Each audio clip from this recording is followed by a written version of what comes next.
Hi everyone, welcome to history की classes. So जैसा कि आपको पता है, आप सभी के कमेंट्स भी आ रहे हैं कि आप लोगों ने 10 इयर्स के 12 इयर्स के प्रीवियस क्वेश्चंस किए हुए हैं सोशल साइंस का। एंड बेसिकली और भी बहुत सारे ऐसे कमेंट्स आ रहे हैं कि उनके पास ज़्यादा समय नहीं है, कुछ इंपॉर्टेंट टॉपिक्स जो कि जुलाई वाले एग्जाम्स में पूछे गए हैं। देखिए, एक तो आपके लिए सीटेट का हर एक साल का प्रीवियस क्वेश्चंस बहुत इंपॉर्टेंट है, मतलब जितना भी आप कर सकें उतना बेटर होगा। बट एग्जाम को समझने के लिए जो रिसेंट वाले एग्जाम्स होते हैं, अगर आप उसके प्रीवियस क्वेश्चंस को बेस मानकर अपने स्कोर को एनालिसिस करते हो, उस टॉपिक्स को पढ़ते हो, तो ये बहुत इंपॉर्टेंट है।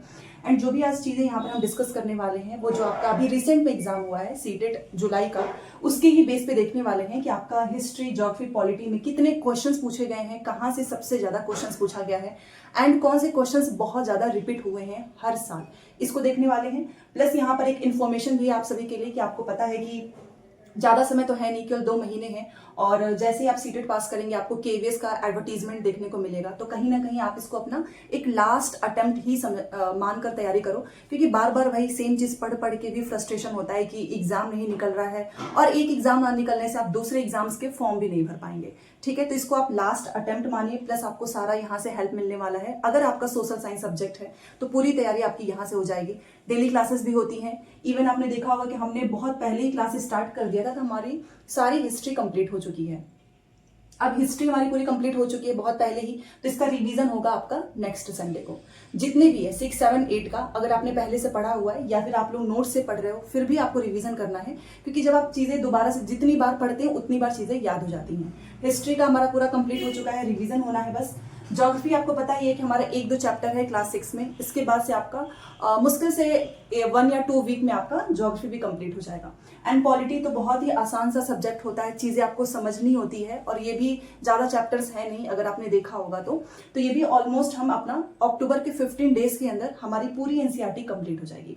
अच्छा, पेडागोजी के जो क्वेश्चंस इस बार पूछे गए हैं जुलाई में, वो आपका डायरेक्ट एनसीईआरटी के ही कंटेंट से पूछा गया है। इसको भी मैं आपको बताने वाली हूँ, आपको यहाँ से बहुत हेल्प मिलेगी। प्लस आपकी जो स्कोर है आप उसको एनालिसिस करोगे एंड आपको समझ में आएगा कि अगर आपको 50+ लेकर आना है तो किस कंटेंट पे, किस किताब पे आपको ज्यादा फोकस करना चाहिए। ठीक है, और आप में से कुछ लोगों के भी मैसेज आते हैं कि हम कॉलेज गोइंग हैं, हम अपीयरिंग हैं, तो क्या हमारा सीटेट वैलिड होगा? जी हाँ, आप कॉलेज गोइंग है, आपने जस्ट एडमिशन लिया है, आप एक दिन कॉलेज गए हो, डज नॉट मैटर कि आपके पूरे 2 इयर्स कंप्लीट होने चाहिए। अगर इसके पहले आपका इसी फर्स्ट अटेम्प्ट में सीटेट पास हो जाता है तो वो लाइफ टाइम वैलिडिटी है।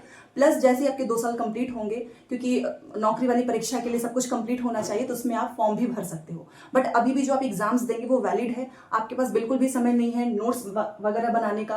प्लस एनसीईआरटी को पढ़ने का भी तरीका होता है, सारी चीजें हमें नहीं पढ़नी है हमारे एग्जाम के पॉइंट ऑफ व्यू से। इवन जो सीटेट में सोशल साइंस में कहाँ से मेन कॉन्सेप्ट, मेन कंटेंट से क्वेश्चंस आते हैं, वो भी आपको समझना बहुत बहुत ज्यादा जरूरी है। क्योंकि देखो, कई बार ऐसा होता है कि बहुत सारी किताबें होती हैं, बहुत सारा पढ़ते हैं, फिर भी एग्जाम क्लियर नहीं होता है। कुछ लोगों के पास रिसोर्सेज कम होते हैं, मटेरियल कम होता है, फिर भी उनका एग्जाम निकल जाता है, क्योंकि ये समझने का तरीका होता है कि आपने एग्जाम को कितना अच्छे से समझा है। तो अगर आपके पास नोट्स नहीं है तो आप मेरा नोट्स भी ले सकते हो, मेरा खुद का नोट्स है। और सबसे अच्छी बात है कि आप लोगों को ये बहुत अच्छे से समझ में आ रहा है, हिंदी इंग्लिश दोनों मीडियम में है। ठीक है, इवन डेली मैसेज आता है कि उनके स्कोर प्रीवियस क्वेश्चंस में बढ़ रहे हैं, बहुत सारे क्वेश्चंस उनको प्रीवियस क्वेश्चंस में देखने को मिलता है। तो इससे ज्यादा खुशी मुझे नहीं होती है, क्योंकि नोट्स बनाने का एक ही पर्पज है कि आपके क्वेश्चंस जो है वो सॉल्व होने चाहिए। ठीक है, अब देखो यहाँ पर कुछ इंपॉर्टेंट चीजें जो कि जुलाई को ही ध्यान में रखकर यहाँ पर सामने है आपके। जैसे आपका हिस्ट्री का जो टॉपिक है उसमें 15 क्वेश्चन आपके हिस्ट्री से पूछे गए हैं। अच्छा, इनका ये जो नंबर है, ये मैंने एक चीज देखा है कि हर बार चेंज होता है। इसके पहले वाला जो एग्जाम था तो 15-15 करके पूछा गया था। एक बार एग्जाम हुआ तो हिस्ट्री का 17 क्वेश्चंस थे। कभी ज्योग्राफी के क्वेश्चंस आ जाते हैं, तो आपको इन नंबर्स से नहीं जाना है, आपको पढ़ना तो पूरा ही पड़ेगा। अब अगर मान लीजिए आप सोशल साइंस है तो आपको केवल 6 to 8 की ही एनसीईआरटी पढ़नी है, और यहीं से आपके सारे क्वेश्चंस हो जाने हैं। अगर मैं हिस्ट्री की बात करूं तो अभी आपका जुलाई वाले में 15 क्वेश्चंस पूछा है, और एक ऐसा टॉपिक है जो कि हर साल पूछा है, वो है आपका 1857 जो रिवोल्यूशन, जो क्रांति है, प्लस आपका जो इंडियन नेशनल मूवमेंट है और आजादी। ये जो क्लास 8 का जो लास्ट चैप्टर है, इससे हर बार क्वेश्चन पूछा है। एक दूसरा इसमें एक टॉपिक बहुत इंपॉर्टेंट है, जो समाज सुधारक हैं, चाहे वो आपके राजा राम मोहन रॉय हो गए, आपके चाहे ईश्वरचंद्र विद्यासागर हो गए, जो महिला समाज सुधारक हैं, ताराबाई जिंदे हो गई, पंडिता रमाबाई, ये कुछ ऐसे टॉपिक हैं जो कि हर साल पूछा है। इस बार भी इन्होंने हिस्ट्री में आपके ईस्ट इंडिया कंपनी से रिलेटेड क्वेश्चन पूछे हैं, जो यहाँ पे कुछ कानून बनाए गए थे। आपने देखा होगा जब हम हिस्ट्री पढ़ रहे थे तो उसमें औपनिवेशिक जो 19वीं सदी की बात हो रही थी उस, और दूसरे टॉपिक्स थे जिसमें कि लड़कियों को जो है उस समय बाहर नहीं भेजते थे पढ़ने के लिए। ये कुछ ऐसे टॉपिक्स हैं ना जो कि हर बार पूछता है। तो अगर आप हिस्ट्री को सच में अच्छे से इसमें 15 में से 15 लेकर आना चाहते हैं तो सबसे पहले तो आपको जुलाई वाले जो प्रीवियस ईयर क्वेश्चंस हैं, ठीक है, आपको उसको ध्यान में रखिए कि किस किस टॉपिक से कितने क्वेश्चंस पूछे गए हैं। एटलीस्ट आप उन टॉपिक्स को तो बहुत अच्छे से करके जाना। करना तो आपको सारा ही है, 6 to 8 की कंप्लीट ही करनी है, बट वो 15 क्वेश्चंस के टॉपिक्स को पहचानो क्योंकि वहां से क्वेश्चन जरूर आएगा। देखो जो रिसेंट में जो क्वेश्चन पेपर हुए होते हैं ना, वहां से कहीं ना कहीं मिलता जुलता रहता है। और इस बार के भी कोई आउट ऑफ द सिलेबस नहीं था, आउट ऑफ द एनसीईआरटी नहीं थी, बट इनके जो ऑप्शंस थे वो ट्रिकी थे, मतलब काफी लेंदी ऑप्शंस थे, काफी लेंदी इनका क्वेश्चंस भी था। इवन पेडागोजी भी इन्होंने पूरी तरीके से चेंज कर दिया था इस बार। तो ये 15 क्वेश्चन है हिस्ट्री का, और मैंने आपको पहले भी बताया है, तो आपको जुलाई वाले क्वेश्चंस को ध्यान में रख के करना है। दूसरा है आपका ज्योग्राफी।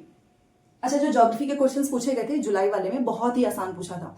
आप सोचो इसमें आपका डोमेन्स ऑफ अर्थ पूछा है, लिथोस्फीयर, हाइड्रोस्फीयर, एटमॉस्फेयर, इसको आपको मैच करना है। बहुत ही आसान क्वेश्चन था। आपका रोटेशन पूछा है, आपका रिवोल्यूशन पूछा है कि डे एंड नाइट किसकी वजह से होता है, आपका जो सीजन्स चेंज होते हैं वो किसकी वजह से होता है, ये हम सब पढ़ चुके हैं। उसके बाद से आपका ग्रीनविच से कैलकुलेशन पूछा था कि अगर मान लीजिए लंदन में दोपहर के 2 बजे हैं, दोपहर के 12 बजे हैं, तो इंडिया में कितना होगा। तो ये मैंने आपको पहले भी बताया है कि हम 5.5 घंटा आगे हैं, तो उस तरीके से आप ऐड कर सकते हो, ठीक है, और पीछे की साइड में आप माइनस कर सकते हो। वो डायरेक्ट क्वेश्चन पूछा है। आपका अमेजोन बेसिन से क्वेश्चन पूछा है, ठीक है, एटमॉस्फेयर के जो लेयर हैं उनसे क्वेश्चन पूछा है। तो ज्योग्राफी के बहुत आसान थे। इवन 12 क्वेश्चंस तो डायरेक्ट, मुझे लगता है कि उसमें कुछ चेंजेस भी नहीं हुए हैं, डायरेक्ट एनसीईआरटी की लाइन उठाई है, क्वेश्चन था, बस वहां से पूरा लाइन टू लाइन इनके क्वेश्चंस में जो है मैच कर रहा है। तो जी अभी सोचिए, हमने सिर्फ क्लास 6 की एनसीईआरटी पढ़ी है और मोस्ट ऑफ द क्वेश्चंस जो देखे गए हैं वो आपकी क्लास 6 की एनसीईआरटी से देखे गए हैं, ठीक है। अमेजोन बेसिन हो गया, आपका सॉइल हो गया, यहाँ से बहुत क्वेश्चंस आए हैं। तो आपको टॉपिक्स को देखना है कि अच्छा जुलाई वाले में ये टॉपिक से क्वेश्चन आया है, तो कहीं ना कहीं दिसंबर में आपको क्वेश्चंस देखने को मिलेंगे। तो ये 12 क्वेश्चंस आपके ज्योग्राफी से डायरेक्ट पूछे गए हैं, कोई चेंजेस नहीं हुआ है, ठीक है। अब बात कर लेते हैं पॉलिटी का। अच्छा, पॉलिटी में 13 क्वेश्चंस पूछा है, और पॉलिटी में जो बेसिकली आपके क्वेश्चंस आए हैं वो जो डिस्क्रिमिनेशन वाला टॉपिक है, जो आपका यूनिटी इन डाइवर्सिटी है, इससे क्वेश्चंस पूछा गया है। आपका जो लद्दाख से पहला ही चैप्टर है वहां से क्वेश्चन पूछा है। एंड इस पॉलिटी में आपके आर्टिकल से रिलेटेड क्वेश्चंस नहीं है, बट ये पॉलिटी और पेडागोजी में समझ ही नहीं आ रहा था कि पॉलिटी कौन सा है, पेडागोजी, ठीक है। देखिए जो पेडागोजी के जो क्वेश्चंस आए हैं, जिसमें आपको अंडरस्टैंडिंग बेस्ड क्वेश्चंस मिलते हैं, इसमें 20 क्वेश्चंस होते हैं। अब यहाँ पर तो मान लो आपने हिस्ट्री, ज्योग्राफी, पॉलिटी तैयार किया, तो 40 क्वेश्चंस तो आपकी डायरेक्ट एनसीईआरटी से आएंगे। मतलब अगर आपने 6 to 8 की एनसीईआरटी पढ़ी है तो 40 नंबर तो आपका कहीं नहीं जाएगा, 40 नंबर आपका सिक्योर हो जाएगा, क्योंकि वो 1 to 1 क्वेश्चंस आपके डायरेक्ट किताब से आए हैं। बट ये जो 20 क्वेश्चंस हैं, ये आपका किसी भी दुनिया की किसी भी किताब से अगर आप सोचोगे कि ये डायरेक्ट क्वेश्चंस मिले, तो कभी नहीं मिलेगा, क्योंकि अब इनके पेडागोजी में जो मॉडिफिकेशन हुआ है वो आपके पॉलिटी के टॉपिक से क्वेश्चंस बना रहे हैं, आपके ज्योग्राफी के टॉपिक से क्वेश्चंस बना रहे हैं, आपके हिस्ट्री के। जैसे कि अगर टीचर को रोटेशन पढ़ाना है, आपको अर्थ के बारे में समझाना है, ग्लोब के बारे में समझाना है, तो आपको पहले बच्चे का कौन सा कॉन्सेप्ट क्लियर करना है।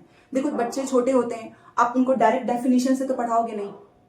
इवन जो हमारी एनईपी है, ठीक है, नेशनल एजुकेशन पॉलिसी, उसमें भी सब कुछ एक्टिविटीज बेस्ड हो चुका है। आपकी जो किताबें हैं वो भी एक्टिविटी बेस्ड हैं। तो छोटे बच्चों को समझाने के लिए में बहुत सारी एक्टिविटीज करनी होती है। तो उनका कौन सा कॉन्सेप्ट आप पहले क्लियर करोगे। अगर आप जो है डेमोक्रेसी पढ़ा रहे हो, या फिर अगर आपको हिस्ट्री का जो है 1857 का या फिर इंडियन नेशनल मूवमेंट पढ़ाना है, तो उसमें पहले आपको बच्चों को क्या क्या चीजें समझानी होगी। इस तरीके के इनके पेडागोजी के क्वेश्चंस डायरेक्ट पूछे गए हैं। आपका जो डिस्क्रिमिनेशन, आपका जो स्टीरियोटाइप है, आपका जो प्रिजुडाइस है, जो कि पॉलिटी का टॉपिक है, वो क्वेश्चंस पूछा है पेडागोजी में, ठीक है। तो इसका मतलब कि अगर आप 40 नंबर की तैयारी कर रहे हैं तो सिर्फ 40 नंबर का नहीं कर रहे हैं, आप वहां पर पेडागोजी का भी कर रहे हो। अच्छा, ये 20 नंबर की पेडागोजी उन्हीं की सॉल्व हो सकती है जिन्होंने हिस्ट्री, ज्योग्राफी, पॉलिटी का कॉन्सेप्ट रटा नहीं होगा, समझा होगा, ठीक है। क्योंकि मैं बार बार बोलती हूँ कि चीजों को रटना नहीं है। आपका ज्योग्राफी तो पूरा ही समझने वाला है, आपकी हिस्ट्री भी समझने वाली है, बस कुछ फैक्चुअल चीजें आपको याद करनी है। तो ये 40 नंबर बस आपको लग रहा हो कि एनसीईआरटी का, नहीं, ये 20 क्वेश्चंस भी आपकी एनसीईआरटी की ही है। क्योंकि अगर किसी को पता ही नहीं हो कि ग्रीनविच क्या है, आपका रोटेशन क्या है, रिवोल्यूशन क्या है, तो वो बच्चों को क्या ही पढ़ाएंगे। तो सबसे पहले तो टीचर को नॉलेज इकट्ठा करना होगा, फिर उसको आपको बच्चों को किस तरीके से समझाना है, वो मैटर करता है कि आपने कितने अच्छे से समझा है। तो ये आपके पेडागोजी के भी सेम यहाँ से आए हैं। प्लस अगर आपको अपने स्कोर को जो है इन्हेंस करना है, आपके स्कोर को जो है बढ़ाना है प्रीवियस ईयर क्वेश्चंस में, तो मैंने कल भी बोला है कि एनालिसिस करो। क्वेश्चन पेपर आपने पेपर दिया है, उसके 2 घंटे आपके पास एनालिसिस के होने चाहिए कि किस किस टॉपिक में आपकी क्या गलती हुई है, एंड उन टॉपिक्स को आपको नोट करना है। तो ये जो चीजें मैं आपको बता रही हूँ सीटेड जुलाई का है कि आपके कितने कितने क्वेश्चंस किस टॉपिक से आए हैं, और यहाँ पे जो मैंने कुछ टॉपिक्स लिखे हैं वो डायरेक्ट क्वेश्चन पूछा हुआ है। ठीक है, आप खुद जुलाई वाला क्वेश्चन पेपर देख सकते हैं, या फिर मैं टेलीग्राम में भी दे दूंगी, आप वहां पर देखिएगा कि आपने जो चीजें अभी रिसेंट में पढ़ी हैं डायरेक्ट वही क्वेश्चन पूछा हुआ है। तो इसमें कुछ अच्छा ये भी हो सकता है कि इस बार जो है आपका नेक्स्ट हो तो उसमें कुछ क्लास 7 की एनसीईआरटी पढ़ लें। इसलिए मैं आपको बार बार बोल रही हूँ कि आपको 6 to 8 की पूरी किताब पढ़नी है अच्छे से। वैसे भी बहुत ही छोटा है, इवन आप अगर 1 महीना भी अच्छे से पढ़ लेंगे पूरी एनसीईआरटी तो आपका बहुत अच्छे से तैयार हो जाएगा। बार बार नोट्स का रिवीजन करो। देखो इसीलिए हमने संडे का डे फिक्स किया हुआ है, नेक्स्ट संडे आपका पूरी हिस्ट्री रिवीजन होने वाली है। प्लस जो क्लास 6 की जो न्यू किताब आई है उसके भी जो कंटेंट है वो एक ही साथ आएगी, ताकि कोई कंफ्यूजन ना हो। मतलब कि 2-3 जो भी पेजेस में होंगे वो हम 1 लाइनर डिस्कस कर लेंगे यूट्यूब पे ही। ठीक है, तो चलिए एक छोटी सी इन्फॉर्मेशन थी। बाकी नोट्स के लिए आपको कॉल नहीं करना है, मैसेज करना है, प्लीज रिक्वेस्ट है। बहुत सारे लोग दिन भर कॉल करते रहते हैं, तो आपको मैसेज करना है। WhatsApp number screen and comment section में मिलेगा, वहां से आपको डायरेक्ट नोट्स मिल जाएगा। ठीक है, बहुत ही मिनिमम प्राइस रखा गया है ताकि हर एक स्टूडेंट ले सके। तो चलिए मिलते हैं नेक्स्ट क्लास में। बाकी इस चीज को ध्यान में रखना, तभी जाकर आपके स्कोर बढ़ेंगे। और एक बार अगर आपका 50 भी नंबर आ जाता है सोशल साइंस में तो आपका पेपर 2 पास हो चुका है, क्योंकि 150 क्वेश्चंस में से 60 क्वेश्चंस एक इंपॉर्टेंट नंबर है ना सोशल साइंस के लिए। तो 50 नंबर लेकर आ रहे हो, बाकी के भी तो सब्जेक्ट हैं, आप आराम से 120 स्कोर कर सकते हैं। तो चलिए मिलते हैं नेक्स्ट क्लास में। Thanks for watching.